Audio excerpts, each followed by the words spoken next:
géniale et diabolique invention née dans les années 50 aux États-Unis, le fameux rire enregistré utilisé dans une quantité industrielle de sitcoms a connu un âge d'or durant plusieurs décennies. Avant de s'éteindre lentement, mais sûrement.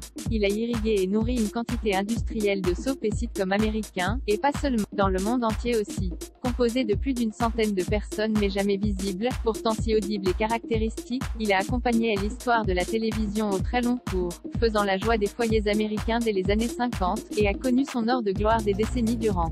Avant de s'éteindre paisiblement, progressivement, jusqu'à quasi disparaître de la circulation dans une indifférence générale et polie. Et surtout à bas bruit.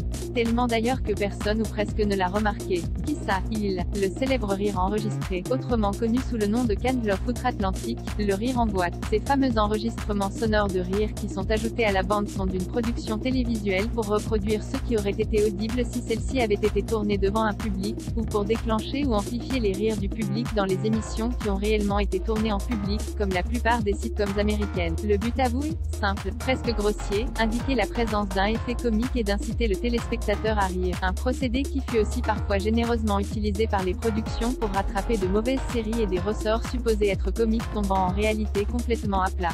Une invention de génie, le rire enregistré est une invention que l'on doit à un ingénieur du son américain du nom de Charlie Douglas, 1910 à 2003. Embauché à la radio CBS de Los Angeles, il remarqua que les rires du public durant les enregistrements d'émissions étaient soit absents sur certaines blagues, soit en retard, soit trop longs. Il invente alors une technique permettant d'insérer ou de raccourcir les rires en fondu pour obtenir une ambiance qui plaise aux producteurs. Cette technique sera appelée le sweetening. Ci-dessous, un exemplaire de boîte à rire développé par Charlie Douglas, évidemment nettement plus perfectionné qu'à ses débuts. Ce modèle sera utilisé jusque dans les années 80. Chaque bouton actionne une piste sonore de rire, plus ou moins prononcée, pour un total de 320 rires. De nombreux rires furent enregistrés, au tout début, lors du Red Skelton Show, une célèbre émission de variété américaine incontournable pendant plusieurs décennies, du début des années 1950 au début des années 1970, animée par Red Skelton, star de la radio également apparu dans plusieurs films. Douglas avait de quoi se réjouir. Non seulement sa boîte à rire faisait le bonheur des patrons de radio, chaînes TV, producteurs et même annonceurs publicitaires, mais en plus il avait le monopole de son invention. Presque toutes les émissions et sitcoms produits dans l'Amérique des années 60 et 70 portent son empreinte. Il était aussi jalousement protecteur de sa création. Pour ne pas se faire siphonner son idée, la boîte à rire était fermée par un cadenas, et Douglas préférait réparer son invention à l'abri des regards indiscrets dans un lieu tranquille.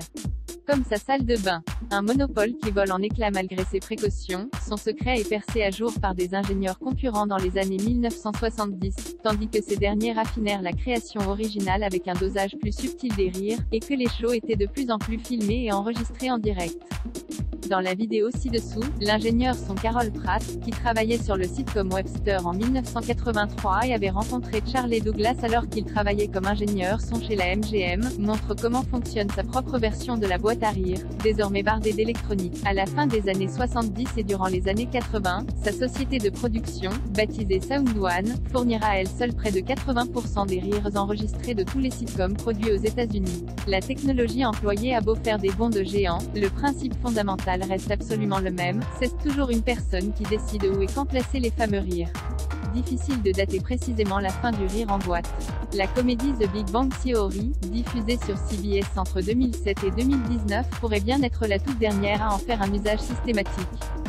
Le Wall Street Journal avait beau écrire, en août dernier, que le rire enregistré revenait à la mode dans le sillage de WandaVision, son usage reste très différent, parce qu'il est ici pensé et utilisé comme une parodie justement des shows TV des années 50 à 60.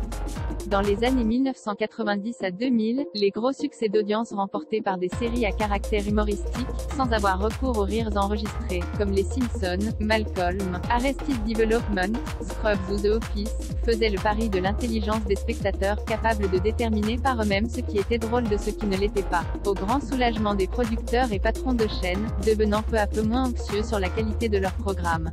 Le succès de The Office aux États-Unis comme en Grande-Bretagne est à cet égard révélateur.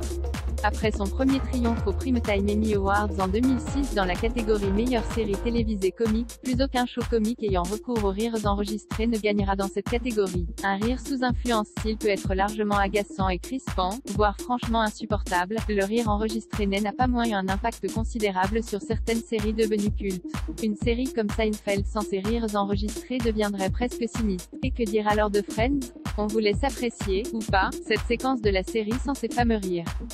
La comédie étant aussi le sens du timing, les comédiens marquent des pauses où s'insèreront les rires en question. Expurgé de ça, le visionnage en devient logiquement perturbant. Les rires enregistrés ont donc été utilisés pendant des décennies. Mais est-ce qu'ils influencent réellement les spectateurs? La réponse est oui. Dans une étude dévoilée en juillet 2019, l'University College of London a démontré que les rires nous rendent plus sensibles aux plaisanteries. Pour le prouver, les chercheurs ont fait écouter 40 répliques volontairement mauvaises à plusieurs groupes. Et la différence est nette, ceux qui écoutent la blague sans rire de fond rient moins que ceux qui l'écoutent avec un rire enregistré contrôlé, qui sonne faux. Et eux-mêmes rient moins que ceux qui l'écoutent avec un rire enregistré spontané. Ce que montre cette étude, c'est qu'ajouter du rire à une blague augmente la valeur de l'humeur, peu importe à quel point la blague est drôle ou pas drôle, commentait Sophie Scott, professeure en neurosciences cognitives, qui dirigeait cette étude. Cela suggère également que nous répondons beaucoup mieux au rire spontané et authentique, plutôt qu'au rire posé ou en boîte, montrant la joie humaine inhérente et la valeur d'une réponse naturelle. Pas sûr que la disparition du rire enregistré, tel qu'il fut utilisé durant si longtemps, provoque une vague d'indignation. C'est dans l'ordre des choses. Tout au plus quelques souvenirs émus, pour certaines séries qui ont marqué notre mémoire sériphilie. En attendant, vous reprendrez bien une petite tranche de rire?